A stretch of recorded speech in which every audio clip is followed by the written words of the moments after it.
The ship dropped out of lightspeed 10 light-years from the destination. Captain Custon stood up and looked out of the viewport of his ship. The crew was on edge, their anxiety palpable. They were less than 5 light-years away from Sector 3278.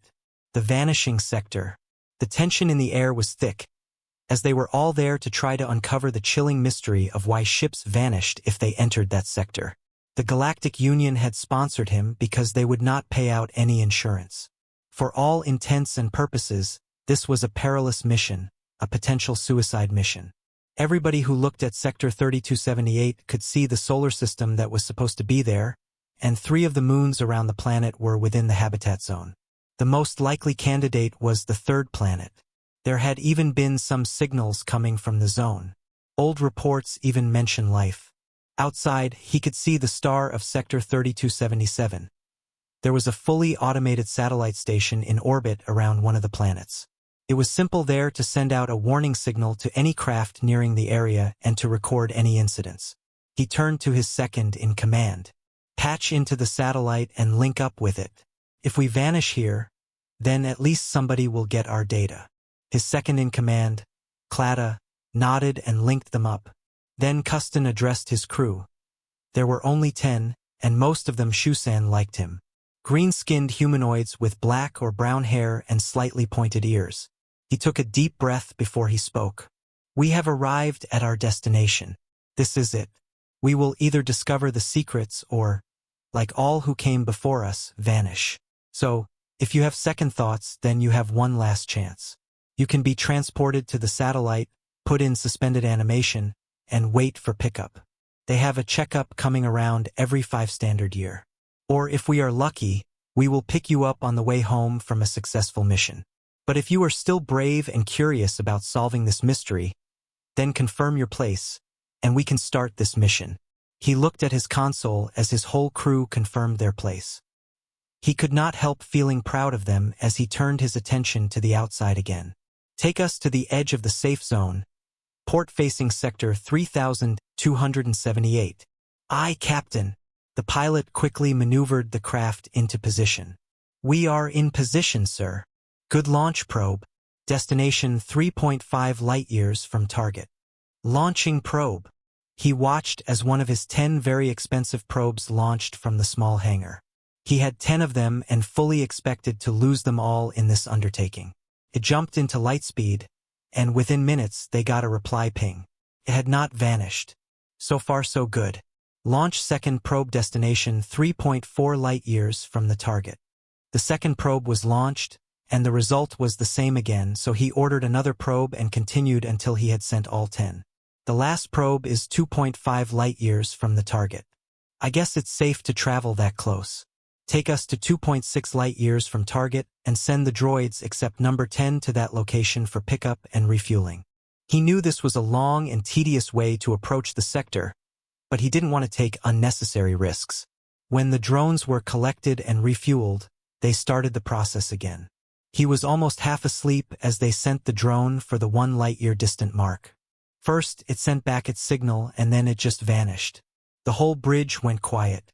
1 light-year. That was 1 light-year. Send 2 more, a distance of 500 kilometers behind and in front of the last known position of the last probe. The order was carried out quickly and silently. The anticipation was high, and everybody eagerly watched the screens. The first drone stopped 500 km behind the last droid. The signal was strong and steady. The second droid vanished as it reached the point of the last droid. Yes, we have found it. Send 1 more 5 km before vanishing point. The drone was launched and arrived safely as it sent back strong signals. He took a deep breath. He had lost 2 drones now. Okay, slow and steady. Move us to the 500 kilometers mark and send the remaining drones between the 5 and 500 mark. We need to secure a route. The ships moved in and they kept testing the area for the rest of the day. It was repetitive work, but it had to be done. When they finished, they were safely 2 kilometers from the vanishing point.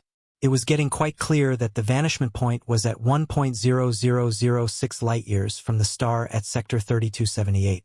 So, what do you think? We have successfully discovered the safe distance from the vanishing sector. He looked at Clada, who was bringing him a hot cup of chino while sipping on her own. This alone is a great discovery. The scans and tries indicating it's a sphere-like field. Most likely artificial. As she spoke, a beep on the screen alerted them to the latest report from the drones. It had mapped the whole safe zone of the sector, and it simply confirmed Clada's words. So, we are talking about a shield, then? He looked at the data as it filled up the screen. No, not a shield. You can't return once you pass it. It's even stranger than a black hole as it completely cancels any signals. Okay, I got an idea. We link 2 drones with a 10-kilometer line. If it vanishes to somewhere, then perhaps the feed will still follow the physical line. I don't think it will work, but it will give us more reading on the shield. Let's try it. The drones were prepared and then sent off. They watched intently as the first drone passed the vanishing point and disappeared. The second drone stopped and held its position. They both just stared at the screen. They had live feed. They could see the other side. It was an empty system. There was nothing except a single star, and then it picked up something. There was something else there. There was a ship, and it was approaching. It looked like a giant circular saucer. It stopped near the drone, and for a few minutes, everybody was holding their breath. Whoever this was had the power to transport the drone from one place to another place in the universe. Then, the ship followed the line and emerged in front of them. It was only then that Custon realized just how big that ship was. He would guess it had a diameter of 15 kilometers. The ship hung silently in front of them. They are scanning us, sir. Forna called out with a scared voice as he watched his screens. It was showing him that his firewalls did nothing to stop the scan. We are being hailed, sir. They all looked at Forna as he stared surprised at the screen. In our language, sir. Their scans must have copied our translator. Custon had to remind himself to close his mouth as he almost spilt his chino in his hand. Put them through. They looked at the screen, and a pale humanoid dressed in a gray uniform appeared. The person seemed to be a male with short brown hair and blue eyes. He smiled with a closed mouth before speaking. Greetings, Captain Custon. I am Commander Hansen. May I ask what you are doing here? Your ship is in no condition to venture further into the shield, and you didn't send any request for entrance. What? How did you scan us? Oh? He finally managed to clear his thoughts. We are a scientific team investigating the phenomenon of the vanishing sector. Investigating? You mean our shield? We were very clear about this when we last spoke with the Galactic Republic. Galactic Republic? I am part of the Galactic Union. The Republic was defeated about 300 years ago by the 7th Fleet. The left after they destroyed the Republic. 7th Fleet? The human seemed confused. Excuse me one moment. The human turned slightly and spoke in a language that was not translated. He must have gotten a reply since he picked up a pad that he quickly read from. 7th Fleet?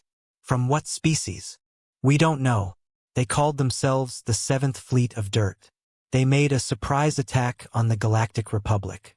They obliterated the space station holding the Senate and made some strange claims or did not follow them. Their weapon left no trace of the space station. All the leaders as well as the government was lost during that attack as they attacked during the inauguration of the new president. The human stroked his neck slightly embarrassed. It was the 7th Fleet of Earth and we had no idea that was the result. We sent the fleet to stop them raiding our colonies, but we told them we were still open to trade. We didn't know we destroyed the whole republic. We were told it was a trade hub of slavers. Well, according to our historical records, that is. That's would explain why nobody has come through this way since. We thought they just didn't want to trade and we mostly traded with the next empire. Captain Custon looked at the human in shock before gathering his wits. Well, to be honest, it also was a trade hub for slaves, among others. But are you saying this vanishing wall is human-made? The human smiled now. Yes, it's a phase wall. It will transport anybody who passes through to a different dimension. An empty one with no life and just stars. It prevents anybody from approaching Earth without our permission. It's one of the few things that the nations can agree on. If you want to trade, you have to go through our space station. I can send you the location if you want. Captain looked at his crew as if they just solved the mystery and were about to open trade with a new species. He turned back to the human.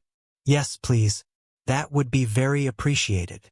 His communicator officer gave him a silent thumbs up as he received the location. Just out of curiosity, what would have happened if we crossed this shield? Would we be stuck there forever? The human shrugged. That depends. Those who attack us will simply be sent to what we call the Hellfire dimension, a universe that consists of one giant star.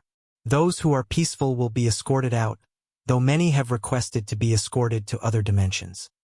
Other dimensions? What do you mean?